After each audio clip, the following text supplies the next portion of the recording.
So Craig goes to his over-under control.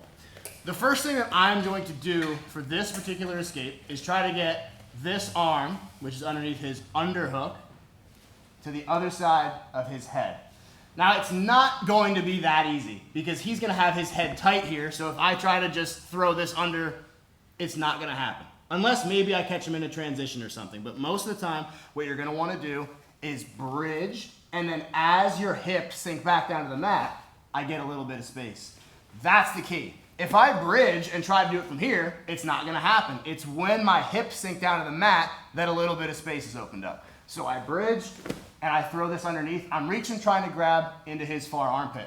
Now, something that I want you guys to understand. This is a terrible position. This is awful for me. I don't want to be here for longer than like a second or two. Craig has far side armbar, Kimura, Tarico Plata, all kinds of submissions when my arm is here. So I really don't like this. I'm gonna grab and then immediately start to walk until Craig's gonna block my hip with this arm. Yeah, for sure.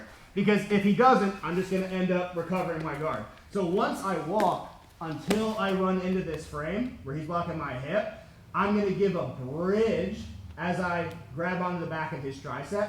And my goal again is to create space. So I'm gonna look over my right shoulder and bridge and shoot my hand into Craig, just like this. Now I'm gonna hip escape back and arm drag him. That's why I'm grabbing onto this tricep, so I can arm drag him right through, come up, and we're attacking top turtle. First thing I need to do is get this arm underneath. So I'm gonna bridge. As my hips come back down to the mat, my hand goes through. At this point, I'm gonna grab onto the tricep. That's what I'm gonna use to arm drag. I'm gonna walk until I can't go any further.